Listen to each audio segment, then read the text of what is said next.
Saudara-saudariku, terkhusus keluarga besar Mira yang terhubung dalam kajian-kajian yang terkurikulumkan dalam sistem pendidikan kita di Ma'had Islam Rafi' Akhyar. Pada kali ini kita akan mencoba meneruskan kajian kita dengan sesi praktek wudhu, tata cara praktikal wudhu seperti yang telah kita bahas secara teoritis baik dari petunjuk Al-Quran ataupun hadis-hadis Nabi Muhammad SAW yang menjelaskan dengan detil petunjuk dimaksud. Dan insya Allah di sesi kali ini kita akan mencoba praktek langsung dengan mendatangi tempat wudhu, dan saat ini saya berada di Masjid Al-Ihsan di Bekasi. Kita akan cek dalam penggunaan perangkat wudhu dari air dengan menggunakan keran atau juga bejana yang memungkinkan kita untuk berinteraksi dan memberikan contoh langsung seperti yang dimaksudkan. Baiklah, langsung saja kita akan mendatangi menuju tempat wudhu dan mempraktekkan apa yang tengah kita kaji bersama. Semoga Allah berikan kemudahan, pemahaman, dan berkah pada apa yang kita kaji bersama. Mari kita langsung berangkat. Bismillah.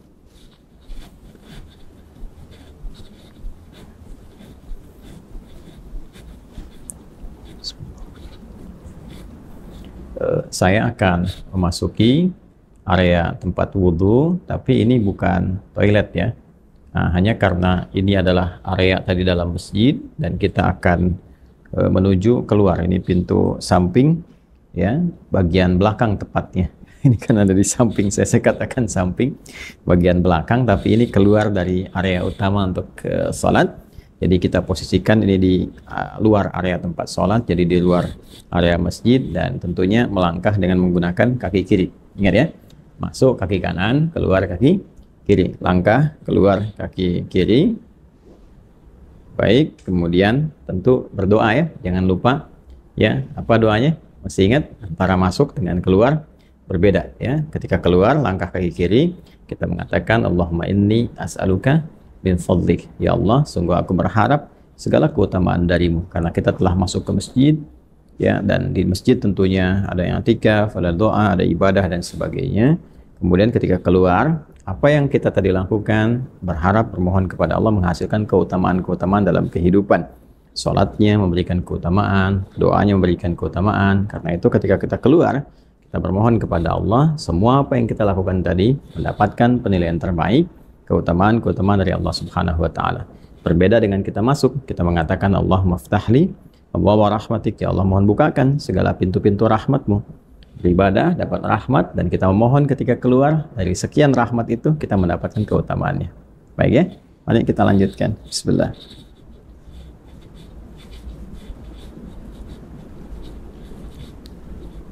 Baik, nah ini ada beberapa keran ya teman-teman sekalian, dan ini tentunya terpisah dengan toilet ya. Jadi ini memang khusus area untuk berwudu.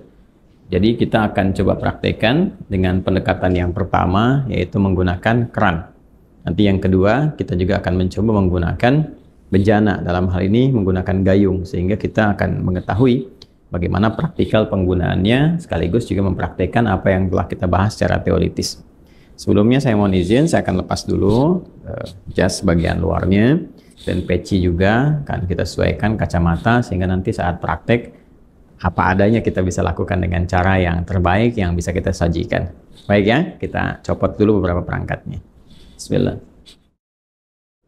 Baik teman-teman, kita akan mencoba melakukan praktek wudhu langsung. Saya sudah mengondisikan ini ya. Kemudian tangan juga sudah disiapkan, baju sudah dilipat, kacamata sudah dibuka, jam tangan sudah disimpan, dan sekarang kita akan coba praktekkan dengan menggunakan keran terlebih dahulu. Baik ya. Yang pertama tentunya kita mengonfirmasi keimanan terlebih dahulu, karena panggilan wudhu ingat dibuka dengan panggilan iman.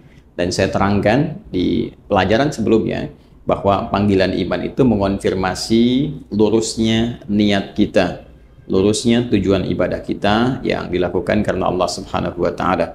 Karena itulah konfirmasinya bersumber dari hati kita, dalam jiwa kita. Kita niatkan ibadah kita ini, wudhu kita ini ditujukan ya untuk beribadah kepada Allah Subhanahu wa taala dengan bahasa hati kita, boleh dengan menggunakan bahasa masing-masing. Misalnya saya berniat wudhu untuk menghilangkan hadas karena Allah Subhanahu wa taala. Dan kalau ingin menggunakan bahasa Arab juga di hati kita, seperti orang Arab juga tentunya menggunakan bahasa Arab, kita menggunakan bahasa Indonesia, boleh-boleh saja di hati kita. Misalnya kita menyatakan bahwa nawaitul wudu'a li raf'il hadathi, misalnya al-asghari lillahi ta'ala, boleh ya. Kemudian lisan mengucapkan bismillahirrahmanirrahim. Jelas ya? Nah, kita ingin mengambil versi lengkapnya terlebih dahulu. Versi lengkap tentunya ini terkait dengan sunnahnya juga. Kan kalau yang pokok itu ada 4, seperti kita uraikan di pertemuan yang lalu. Kemudian versi lengkap ini kita bisa ambil versi yang dicontohkan langsung oleh sahabat Utsman bin Affan radhiyallahu taala anhu, yang mengambil pelajaran dari contoh wudhunya Nabi sallallahu alaihi wasallam. Nanti bisa dilihat di Sahih Al-Bukhari ya. Di Sahih Al-Bukhari topik yang keempat, Kitabul Wudhu, subtopik yang ke-23. Baik, sekarang kita akan coba memulai praktek, dan tentunya tadi sudah kita sampaikan memulai dengan niat ya. Kemudian mengucapkan bismillahirrahmanirrahim. Nah, ingat betul baik-baik bahwa Islam seperti diuraikan di pertemuan yang lalu sangat perhatian detil terhadap segala hal, terutama aspek-aspek yang melahirkan manfaat. Ini adalah air keran yang menampung aliran air yang masih bersifat murni, mutlak, tohur. Jadi ini sangat bermanfaat. Karena itu tidak diperkenankan untuk membuang-buang air ya. Sekali lagi, tidak diperkenankan membuang-buang air pada keadaan yang tidak semestinya. Itu dalam Islam disebut dengan israf, mubazir ya. Karena itu seperlunya kita keluarkan, kalau menggunakan keran ini seperlunya kita keluarkan, tampung dulu airnya kan. Nah, yang pertama kita gunakan untuk menyela-nyela kan. Bagian pertama kita gunakan untuk menyela-nyela seperti ini, keluar. Tidak usah terlalu besar ya, nggak usah terlalu besar sehingga airnya juga tidak boros ya untuk keluar. Nah, ini kita menyela-nyela dulu, dimulai dari kanan ya. Ingat ya, selalu dimulai dari yang kanan. Nanti di Al-Bukhari ini di subtopik yang ke-31. Jadi kalau kita baca topik yang keempat, Kitabul Wudhu, subtopik 31 itu ada namanya subtopik berjudul Babut Tayammun ya, memulai dengan bagian yang kanan. Selalu kanan didahulukan, kanan dahulukan. Baik ya, jadi kita mulai. Ini kita buka dulu secukupnya kerannya, keluar air. Ulangi ya, tadi sudah kita bismillahirrahmanirrahim, niatkan dalam hati. Kemudian kita menyelai-nyelai seperti ini ya. Ini bagian pertama. Nah, lalu yang kiri juga dibersihkan dulu seperti ini ya, sudah ya. Nah, ini sudah dibersihkan. Nah, ini sunnah ya, sudah sunnah yang pertama kita lakukan, karena yang pertama niatkan mengikat pada rukunnya, pokoknya. Jadi ada pokok yang terkait dengan konfirmasi keadaan hati kita. Rukun yang pertama niat kan. Nah, kemudian dikonfirmasi di lisan dengan bismillahirrahmanirrahim. Lalu setelah itu kita masuki sunnah-sunnah, memulai dengan sunnah berwudu. Tadi sudah menyela-nyela dulu, ini membersihkan bagian jemari-jemari dan telapak ya. Baik, sehingga keadaannya bersih sebelum membersihkan yang lain. Baik, selesai. Kemudian langsung untuk berkumur-kumur kita ambil. Nah, biasanya saya melakukan seperti ini. Kalau sudah ngambil seperti ini ya. Nah, ini ghurfah namanya. Ghurfah itu dengan satu genggaman ya, cidukan seperti ini. Genggaman atau cidukan seperti ini. Nanti biasanya kalau saya suka melakukan untuk menghemat itu, begitu dibuka sudah cukup ini ya. Lalu saya akan tutup terlebih dahulu, tutup. Nah, sehingga air tidak terus mengalir ya. Jadi langsung kita kumur-kumur.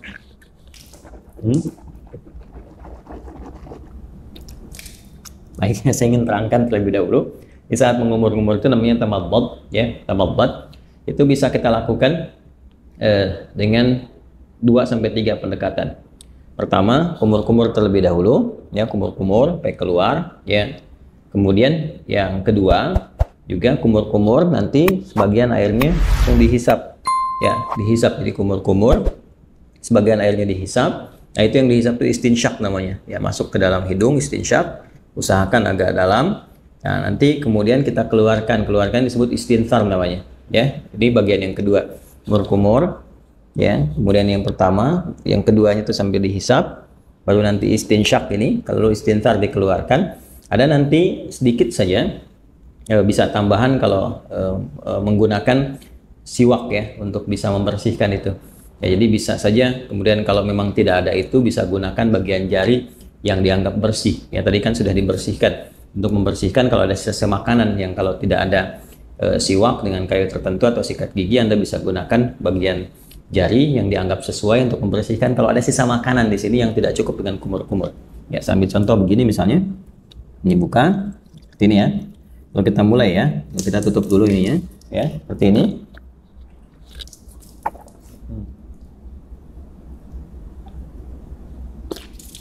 Gitu ya. Nah, ini untuk yang sikat giginya atau membersihkan bagian sisa makanan, sehingga kalau sudah makan ya tidak sempat juga sikat giginya, nanti kita bisa bersihkan dengan bagian jari yang sesuai. Ya, itu untuk kondisi-kondisi tertentu. Saya ulang ya. Nanti setelah itu istinsyaknya nanti bisa terpisah. Kalau bisa bersamaan juga bagus. Ini sambil istinsyak kan nanti dikeluarkan. Ya, kita ambil contoh ya. Yang simple dulu. Ini ambil begini. Ya, kita kumur-kumur. Nah, ya. Nah, baik, kita contohkan ya. Sekali lagi ya. Jadi teman-teman sekalian bisa. Tadi kan sudah ya untuk kumur-kumur sambil dibersihkan bagian giginya. Nah, kemudian yang kedua kita ambil untuk maksimalkan istinsyak dengan istinsornya. Jadi kumur-kumur lagi sambil dihirup ya ke hidung.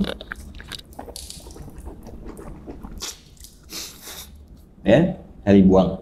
Nah, ini bisa berkumur-kumur sambil dihirup, atau kalau mau kumur-kumur dulu, buang, nanti bisa untuk istinsyak dan istinsarnya terpisah ya.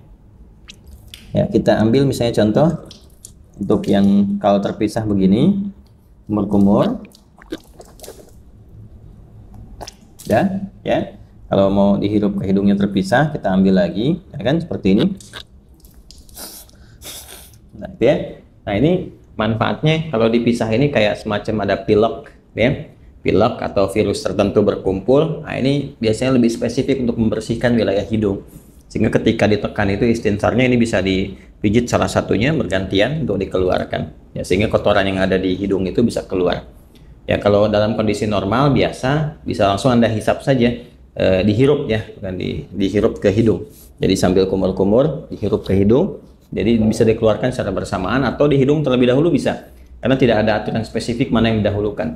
Apakah di mulut dulu atau di hidung dulu. Jadi kalau Anda ingin keluarkan yang di hidung dulu boleh. Misal begini. Ya. Nah, kurang lebih demikian ya. Atau yang di mulut dulu baru di hidung, nggak ada masalah. Tergantung kondisional saja. Karena sifatnya tamadmad dulu baru istinsyak. Itu yang urutannya. Jadi kumur-kumur dulu, baru dihirup. Adapun cara mengeluarkan tidak spesifik diatur. Ya, tapi kalau ingin berurutan boleh dari mulut keluar, baru hidung. Terus kalau kondisi ingin membersihkan spesifik khusus, boleh dipisahkan. Kumur-kumur, ya, kemudian dilepas, baru kemudian khusus untuk yang hidung untuk memudahkan yang di dalam itu keluar. Hikmahnya kan mengeluarkan yang kotor. Jelas ya? Baik. Bisa dipahami ya, teman-teman sekalian? Nah, jadi itu untuk yang pertama, kumur-kumur. Sekali lagi, buka kerannya. Saya ulang ya. Kerannya buka, ambil air gorfah namanya, segenggaman seperti ini ya. Kemudian kalau sudah cukup, tutup ini supaya tidak mubazir, kumur-kumur ya, jelas ya. Nah, baru kemudian dicuci kembali, disiapkan. Nah, ini kalau sekali cukup sudah, kalau diperlukan 2 kali 2 kali, 3 kali 3 kali ya. Dan ini tadi penggunaan jemari sekali lagi ya, untuk menegaskan atau menghilangkan bagian bekas-bekas kalau ada makanan dan sebagainya yang kalau sekiranya tidak memungkinkan untuk gosok gigi atau membersihkan. Jelas ya? Baik, lanjut. Dari sini saya tes air dulu. Kemudian kita buka kembali. Nah, sekarang masuk ke bagian yang pokok. Ya, buka lagi, masuk begini, bagian yang pokok, tutup, baru ke wajah. Nah, ini yang ingin saya contohkan, bagian pokok yang paling utama itu. Ini ghasala itu ambil airnya, tumpahkan di wajah begini. Ini lihatnya yang telunjuk gini. Oh, seperti ini. Nah, ini bagian jempol yang di sini belakang. Kemudian langsung ke bawah. Nah, ini yang diselai-selai di janggutnya. Ya. Maksudnya apa? Supaya meresap air ke pori-pori karena melewati janggut ke dalam sini. Kalau nggak ada janggutnya bisa langsung dibasuh ke dagu ya, di sini. Nah, jadi ini satu, kalau dirasakan belum cukup keseluruhannya, ambil lagi begini. Ya. Terus seperti ini. Kemudian tutup dulu. Ya. Nah, terus seperti ini. Ya. Saya kira 2 kali juga bisa cukup ya. Seperti ini. Ya. Nah, ini nanti ada versi yang sekali itu versinya Ibnu Abbas radhiyallahu taala anhuma yang menyontoh praktek Nabi yang pernah menggunakan sekali. Itu kalau di Al-Bukhari, subtopik yang ke-21, marratan ya. Babul wudu, judulnya itu Babul wudu marratan. Bab pembahasan tentang wudu yang sekali basuh ya. Kemudian nanti yang versi yang keduanya, subtopik 22, itu yang versinya Abdullah bin Zaid. Babul wudu marrataini, 2 kali. Ya, kemudian versi yang Utsman bin Affan radhiyallahu taala anhu, yaitu yang subtopik 23. Itu yang 3 kali, talatan. Nah, versi yang dimaksudkan itu adalah pengalaman sahabat-sahabat mulia ini melihat wudunya Nabi untuk memanfaatkan air dan juga terkait dengan luasan cakupan, ya, apakah tercakup nggak dengan air itu kepada bagian-bagian yang harus dibasuh atau diusap dalam wudhu itu. Prinsipnya demikian. Jadi boleh sekali-sekali, 2 kali, atau 3 kali, dan mendahulukan yang kanan. Ya, mendahulukan yang kanan. Ada namanya sebab yang pernah juga saya utarakan, yang nomor 31 subtopiknya babut tayammun. Ya, tentang tayammun ketika Nabi mengajarkan Ummu Atiyah radhiyallahu taala anha bagaimana mendahulukan yang kanan. Jadi kanan dulu baru kemudian kiri. Nah, ini tentang kanan dulu kemudian yang kiri juga akan masuk setelah ini. Ya, setelah kemudian wajah selesai, baru tangan sampai siku. Ini kita ambil lagi. Ya, wajah selesai, tangan sampai siku, kumpulkan seperti ini airnya. Nah, teman-teman sekalian, ini ya. Kemudian tumpahkan di tangan ini, ya, sampai siku ke sini. Nah, lalu ke sini depan. Nah, terus sampai ke sini, ya. Nah, ratakan seperti ini. Saja. Nah, kalau dirasakan belum cukup, rata, buka lagi airnya, ya. Nah, dianggap cukup, ditumpahkan, tutup dulu seperti ini. Nah, nanti bisa dari depan begini, ya. Kemudian ke belakang bisa seperti ini. Yang fleksibel saja. Penting airnya ditumpahkan, bisa ke sini dulu, bisa ke sini dulu. Ya, tadi kan saya mulai dari belakang seperti ini ke depan. Kemudian yang kedua saya mulai dari depan untuk meratakan, ya, seperti ini. Jelas ya? Nah, kemudian setelah itu yang kiri itu yang dibuka lagi. Nah, tutup seperti ini. Ya, ini boleh fleksibel. Dari mana mulainya? Yang penting dari depan sini ke bagian siku. Ya, nah kurang lebih seperti ini. Ya, kalau mau kita samakan, kalau kanan 2 kali, kiri 2 kali juga ya. Bisa menyeimbangkan, menyamakan seperti ini. Tumpahkan, ya, pas ya. Baik. Nah, ini suasana malam kita prakteknya, jadi diiringi dengan sekuteng yang lewat. Ya, teman-teman. Saya, nah selesai. Kemudian mengusap kepala, bukan rambut, ya. Karena kepala, ingat bagian mengusap itu ambil. Nah, ini kan dipercikan nih, ya. Dipercikan seperti ini, tuh ya. Nah, jadi kita pun nggak harus terlalu banyak ngambilnya. Saya ambil secukupnya, percikan, dan nah ini untuk kepala. Kalau dirasakan nggak ada masalah, dari depan ke belakang seperti ini. Ya, kita boleh balikan lagi begini, atau cukup ke belakang juga begini, nggak ada masalah. Ya. Lalu versi pertama langsung ke telinga begini. Ya, langsung ke telinga. Ingat yang telunjuk ini bagian dalam begini. Yang jempol ini bagian belakang di sini.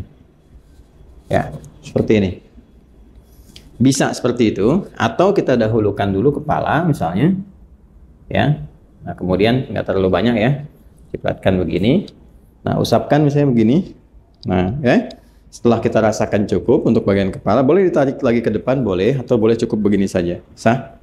Ya, atau kalau ada kesulitan tertentu bagian kepala, dahulukan bekat ubun-ubun, atau nanti kalau ini bermasalah sakit bisa sisi-sisi yang lain termasuk kepala.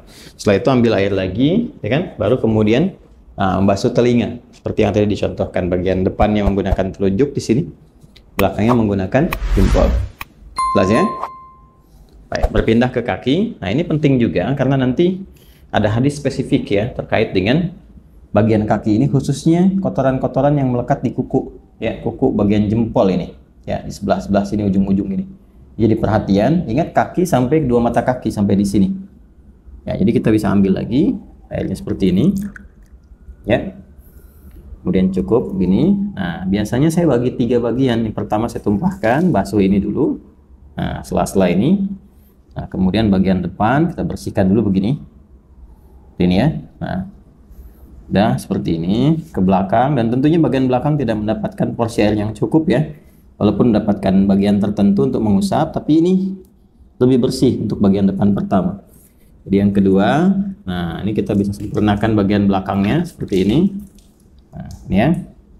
Majukan lagi ke depan, ini. Nah, 2 pun sudah cukup sebetulnya ya. Kalau dirasakan kurang bisa dengan 3. Selanjutnya yang kiri seperti halnya yang kanan tadi, kita ambil ini ya. Nah, ini seperti ini. Saya suka menggunakan kelingking karena lebih fleksibel untuk menyela-nyelanya. Ini dibersihkan di sini ya, ini lalu ke belakang. Nah, kemudian disempurnakan, ambil lagi, kita tumpahkan seperti ini ya. Udah selesai. Nah, ini selesai ya. Setelah selesai, udah, kita diusahakan menghadap ke arah kiblat, kita berdiri sini ya, lalu kita berdoa. Doa yang sudah pernah diajarkan juga ya, syahadatain dulu, asyhadu an la ilaha illallah, asyhadu anna muhammadar rasulullah, ya kan? Allahumma ja'alni minat tawwabin wa ja'alni minal mutatahhirin. Ya, kalau kita ingin supportkan doanya supaya dengan kita taubat, kemudian juga kita bersuci ya, ya Allah jadikan aku termasuk orang taubat. Berarti ini tadi kita sambil evaluasi. Kayaknya ada ulama juga yang menyarankan sambil saat dibasuh ini, dan nadhafah ini kan nadhafah nih luarnya, nadhafah. Ya, tapi juga harus ada al-husnu wadhiyah. Sifat husnu wadhiyah itu yang dimaksud dengan taharahnya. Bersih luarnya, suci dalamnya. Ini yang diisyarat Nabi di hadis Muslim. Begitu jatuh air wudhu itu, jatuh pula dosa-dosa yang melekat kepada fungsi-fungsi organ tubuh yang digunakan itu. Jatuh. Nah, jatuhnya ini dengan taubat. Jadi kita merasakan ini ada yang salah nih sebelum wudhu nih ya, supaya hilang kesalahan itu. Makanya ada ulama yang mengajarkan evaluasi saat dibasuh itu. Merasakan dalam diri, minta sama Allah supaya digugurkan dosa yang ada di wajah, digugurkan dosa yang ada di tangan, macam-macam. Dalam hati kita bisa meminta dengan bahasa kita. Ya Allah, gitu kan, mohon hilangkan kesalahan-kesalahan yang melekat atau kebiasaan buruk pada tangan, pada wajah sebelumnya, dan sampai dengan ke ujung kaki. Itu dalam hati kita bisa meminta. Tidak ada masalah di situ. Karena ada unsur taubat di dalamnya. Jadi begitu selesai, kita berdoa, kita mohon kepada Allah, digolongkan pada orang-orang yang taubat, kemudian juga yang terbiasa bersuci. Mutatahhir itu biasa bersuci. Jadi begitu wudhunya misalnya batal, suci lagi, sehingga terjaga dalam kebaikan. Karena prinsip wudhu itu kan menjaga diri dalam kebaikan. Oke, baik. Selesai ini dengan menggunakan versi kran, ya, gunakan versi kran. Nah, sekarang kita akan mencoba menggunakan versi bejana. Nah, di sini ada gayung ya. Kita akan coba gunakan gayung ini. Sebetulnya kalau kita bersandar pada tadi ya, jumlah volume air yang kita gunakan saat menggunakan kran itu kan sebetulnya nggak banyak. Ya, kalau ada di minuman kemasan dengan bentuk kayak gelas itu sekitar 250 mili ya, itu kan kurang lebih segitulah ya, nggak terlalu banyak yang kita gunakan seperti tadi disampaikan. Jadi kalau kita tampung dengan gayung pun kurang lebih, bismillah ya, ini cukupnya. Udah harus penuh juga, mungkin kita ambil setengahnya segini cukup ya, setengahnya begini cukup ya, tergantung keadaan kitanya. Nah, ini kalau pakai gayung, kalau di atas nanti jatuhnya terlalu tinggi, jadi saya turunkan ke bawah untuk menyontohkan. Misalnya di sini ya, paling gampang ya seperti ini ya. Jadi kan sudah keadaan jongkok. Kalau di Timur Tengah kan ada, atau tidak yang Timur Tengah, saya kadang-kadang di beberapa negara atau beberapa tempat di Indonesia juga kadang-kadang ada suka pakai dudukan tuh ya, jadi kita bisa sambil duduk. Nah, ini kalau seperti ini pakai bejana kurang lebih disimpan seperti ini. Jadi kalau bejananya lebar nanti bisa sambil diambil seperti ini, ya kan? Nah, tapi dengan catatan juga nanti tidak ada sisa-sisa air yang terlalu banyak yang melekat di lengan ya, khususnya di telapak ini, sehingga mencampur kepada yang sudah ada. Jadi amannya kalau mau aman, apalagi dengan kondisi seperti ini, kita tuangkan seperti ini ya, jelas ya. Ini bagian pertama. Nah, terus kemudian seperti ini. Nah, ini lebih hemat nih digunakannya. Itu satu ya, udah selesai. Nah, kita ambil versi yang sekali ya kan. Nah, kemudian dari sini ambil lagi kan. Nah, ini ya. Nah, ini berkumur. Ya, kalau dirasakan belum cukup, ada yang sekali, 2 kali. Seperti tadi saya contohkan, nggak ada bedanya dengan yang pertama. Kemudian ngambil lagi gini, ya. Nah ini sama persis teman-teman sekalian, nggak ada bedanya dengan yang pertama tadi. Kita wajah, ini, ya, seperti ini, tuh, ya, seperti tadi ya, diulang. Kemudian selanjutnya untuk tangan seperti ini, ya, baik dari depan, dari belakang, yang penting dimulai dari sini, ya, sampai ke siku. Nah, yang kanan sudah, kita gunakan bagian yang kirinya. Ya, sama saja seperti yang saya contohkan tadi. Kita ambil dulu, ya. Nah, ini ambil, kemudian paskan dulu gayungnya karena ini kan nggak rata di sininya ya, teman-teman. Kalau kita mau pindahkan sini juga boleh sebetulnya, nggak ada masalah, ya. Nah, kemudian satukan ke sini. Nah, seperti ini ya. Baik. Ayo cari pijakan biar aman, biar nggak tumpah atau seperti kayak gini kan agak susah ya keseimbangannya. Nah, kemudian seperti ini, ya, dicipratkan sedikit. Kemudian kepala, balikan kembali atau tidak sama sekali ke sini, nggak ada masalah. Telinga seperti ini. Nah, ya, kurang lebih seperti itu.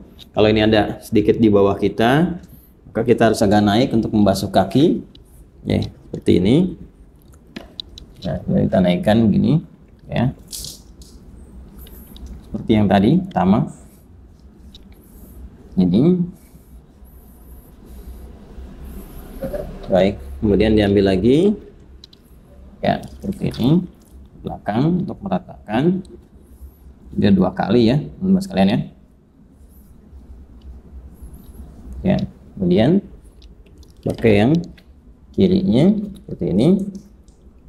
Seperti yang dicontohkan di awal tadi.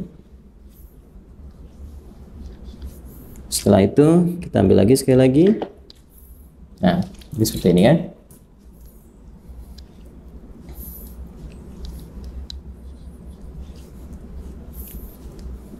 Baik. Selesai. 2 versi ini dan Masya Allah tuh. Masih bersisa. Artinya kan sebetulnya nggak butuh banyak gitu airnya. Ya. Nggak butuh banyak, ini tinggal kita berdoa. Setelah itu seperti disampaikan. Jadi kurang lebih seperti itu contoh yang bisa kita tunjukkan. Dimulai dari awal, kemudian mengondisikan dulu ya kerannya seperti apa yang bisa digunakan. Jangan mubadir, bersiap-siap. Kalau saya suka membiasakan karena ini hadapnya ke kiblat nih. Ini kan arahnya ke kiblat nih. Saya suka membiasakan kalau ada aktivitas terutama terkait ibadah, cari yang kira-kira posisinya ketika dikerjakan menghadap ke arah kiblat. Itu hanya kebiasaan saja dan tidak harus demikian, tapi kalau bisa dikerjakan ya itu lebih bagus ya.